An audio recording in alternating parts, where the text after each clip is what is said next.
চুরি করে, তাও আবার কাঁঠাল মাখা। হ্যালো এভরিওয়ান, কেমন আছো তোমরা সবাই? আশা করি সবাই ভালো আছো আর আমি খুব ভালো আছি। তো আজকে আমি চুরি করে কাঁঠাল মাখা করব।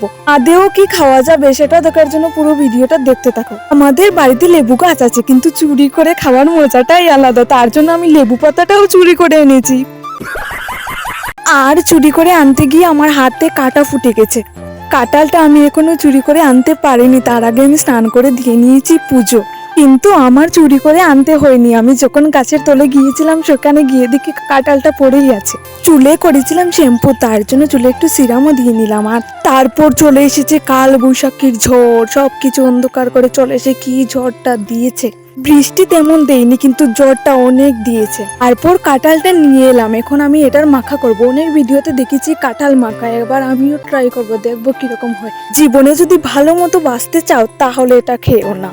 আমার রিয়েকশনটা শুধু দেখো, সত্যি খাওয়ার পরে এমন একটা ভাব করছিল। তোমরা যদি বাঁচতে চাও তাহলে এটা খেও না। আর এই ভিডিওটা যদি তোমাদের একটু ভালো লেগে থাকে তাহলে একটা লাইক করে দিও, কমেন্ট, শেয়ার এন্ড সাবস্ক্রাইব করতে ভুলো না। বাই, রাতে রাতে।